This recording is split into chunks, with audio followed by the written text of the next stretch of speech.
Schefter on a roll saying that Jimmy played great. The Niners like had some epiphany, and that there's this huge market for him that's just briefly on hold while he has this recovery. Then he said that, hey, there's teams out there that need quarterbacks. Carolina, Cleveland, Houston. He said them by name, insinuating that all three could be in the market for Jimmy Garoppolo. Also, Baker Mayfield's out there as well. But from Schefter's logic, 3 teams, 2 quarterbacks, there should be a destination for Jimmy Garoppolo. Do you see any of those 3 teams in particular, Cleveland, Carolina, Houston, pulling the trigger on this trade with the Niners? Well, these 3 teams, one thing they have in common is they're notorious for making bad decisions. So that part works in Jimmy's favor. Mm-hmm. If I'm the GM for either of these teams, I'm not. Houston has Davis Mills. I like Davis Mills. I see that. If I'm Houston, I want to see what Davis Mills can do. Real quick on the Davis Mills point, it almost feels like a disservice to a young quarterback to have him play on a bad team as a rookie, go through the losses, but show good things and then put him on the bench for a year. I don't think that's the right way to develop a quarterback. I think you're all in with Mills now. You got to give him a second year, like what Philly did with Jalen Hurts. Hey, this guy's better than we thought. Let's let it ride, see what happens. Right, and Jimmy's he's not going to be a difference maker for Houston. So what are you really doing? Like, if you insert Jimmy as the starting quarterback in Houston, what is that accomplishing? Like, I don't see they're not going to go to the Super Bowl. Right. So why not develop Davis Mills? And if you suck, at least you're getting good high draft picks next year. And what didn't even do better than Davis Mills from a skill set point? Right. Yeah, I don't think that's necessarily true. I was a fan of Davis Mills and what I saw from him. And I think Houston, although they have, a reputation of making stupid decisions, I don't think they're going to make that one. So I would rule out Houston for sure. Davis Mills was a 5-star recruit who went to Stanford when they were kind of like on the downslope of there's really nothing much there anymore. And he didn't play much.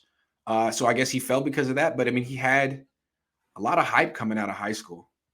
Well, if Davis Mills would have stayed in college one more year, he's top 10 draft pick, in my opinion. That's a good point. That's a good point. So Houston makes no sense. Then there's Carolina. And I think most people thought if anyone was going to make a trade during the draft, it would be them because, Sam Darnold's unacceptable. But then they didn't do it, and they traded for they drafted another quarterback in round 3, Matt Corral, who, he's just a 3rd-round pick. But I don't know. What do you think, Carolina? So Matt Corral, in my opinion, I've actually followed him a little bit. He went to the same high school as my wife, Long Beach Poly, after transferring. He had a lot Sean Jackson went there, right? What's that? Sean Jackson went to Long Beach Poly, right? Oh, so many players. It's probably I'm just flexing my knowledge because I'm not from SoCal, but I want to say there's probably, I don't know, tons. It's probably huge. It's top 5 in my opinion. Not my opinion. It's top 5 in high schools, I would say, that have actual NFL players. There's a ton of them. Wow. And he actually transferred to Long Beach Poly because he was having. Here's a weird story. He actually beat up Wayne Gretzky's kid on the basketball court, and at his previous high school. Yes. So he got some scholarship. I forget the name. If it's a big school, the Oaks. I think it's called the Oaks in Southern California. It's a really big football school. A lot of rich and famous people send their kids there. Will Smith sent his kids there.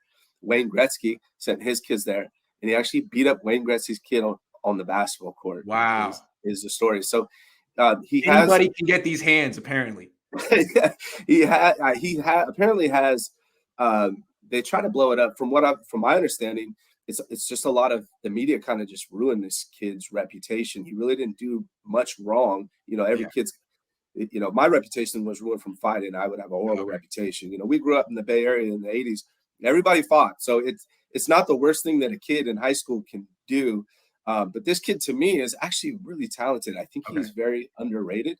And if I'm the GM of Carolina, I'm going to roll with Sam Darnold and Matt Corral before I pay. And that's the other thing about anybody trading for Jimmy. In my opinion, nobody is going to trade for Jimmy unless there's a restructuring of his contract. Right. Nobody. How do you do that? You got to extend it. And who wants to do that? And why would you do that? Yeah, I don't know. I don't know. I think out of the 3 that he said, and I know we're going to talk about Cleveland, Yeah. Carolina's the biggest, and I can tell you why about Cleveland when you're ready to talk about those guys, but I don't think it's likely anywhere. Corral, I mean, I've watched a little bit of him. Again, he seems more intriguing than Jimmy. He can move. Yeah, he's younger and way cheaper. Yeah, why would you waste it? So it seems like a waste of time for Carolina. If they think bringing in Jimmy Garoppolo is going to save people's job, like they're just going to get a less mobile version, an older version of Sam Darnold and feel dumb that they did it 2 years in a row. Sorry, but that's what's going to happen. You think Sam Darnold has a low football IQ? Wait till you get Jimmy Garoppolo on the team. All right, what about Cleveland? So Cleveland, I think, I know a lot of people are saying that that's the spot, but to me, it's the least likely. And I'll tell you why. You have, I can't think of his name. Brissett, you got Baker, you got Deshaun. So you have Deshaun. He's probably going to be suspended the whole year, but he'll be back next year. Yeah. So if you're drafting Jimmy, it's simply for 1 year. Yeah. You're not going to pay that much money to have a mediocre quarterback for 1 year, especially because the only way to change his contract is if you give him an extension. They're not going to give an extension to him when they have Deshaun Watson coming back next year. And I honestly think Brissett is going to be taking the reins there this year.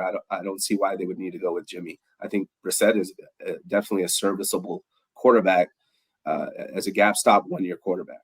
So I don't see it. And I do think it's interesting. It seems like Cleveland would be the most likely because they're desperate. They're in the situation where, they may not have a quarterback unless it's Brissett this year. But then you got all of Brissett and Garoppolo's former teammates coming out right now, just reminding the whole world in general, and Cleveland in particular, that, hey, we think Jimmy's a bitch and we really respect Jacoby Brissett. That's not a coincidence at all. It really seems like Jimmy's former teammates from New England would like to see him get cut and want to see him get kind of humbled and don't want to see some team make him like, the answer to their prayers. They're like really, really driving that point home publicly, which is kind of funny. I wonder if Cleveland will listen. I wonder if they'll actually hurt his brand, business, money. Cleveland is a tough place. You know, when I think of Jimmy Garoppolo, doesn't seem like a quarterback for the Cleveland Browns. Like, it just doesn't seem like a good fit to me. Now, maybe you're right. Maybe it's just to get by through this 1 year, but I don't understand the point of trying to get by. Like, if I'm a GM, to me, it's always going to be Super Bowl or bust, right? I'm going to do everything I can to get myself in a position to win a Super Bowl, and that's it. And Jimmy's you don't have that. Jimmy's not going to change.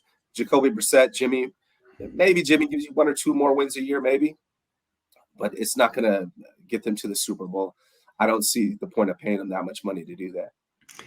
Sending a 49ers quarterback to Cleveland, this just gives me flashbacks when I was a kid, when I was a fan of this team. I really liked Jeff Garcia. He went to 3 straight Pro Bowls. That guy, I mean, it was a long time ago. A lot of fans don't remember, and people have really crowned people like Kaepernick and Jimmy, who frankly didn't accomplish as much as Garcia, at least in the regular season. Then they sent Garcia. I don't know if they sent him. I don't remember if they sent him to Cleveland or he signed in Cleveland. He was so bad in Cleveland. And I thought he was a good quarterback. I just feel like the same thing would happen to Jimmy Garoppolo. Like, Cleveland, I mean, your one weapon there is Amari Cooper. Like, you can't get the ball to Amari Cooper. That's the worst fit possible. No. So, Cleveland, I don't know. Now, selfishly, I would love to see Jimmy get traded and be a starter because I want to see it. I tweeted it out, I think it was last week or something. I want to see Jimmy play on another team. Me too. Because I want to see you hear the truth, right? You'll see it. Everybody's telling, half the fan base thinks Jimmy is amazing, and that, there's a bunch of haters holding him down and that we're crazy. Well, I want to be proven wrong. Then let's see it. Like, put him on another team and let me see what he can actually do. So selfishly, I would love to see Jimmy be traded into a starting position somewhere. Me too. Hope it happens. I don't think he's going to be starting for a team, but maybe I'm wrong. He could always be one. He could always get in as a backup and play half a season like Tannehill did when he was backing up Mariota.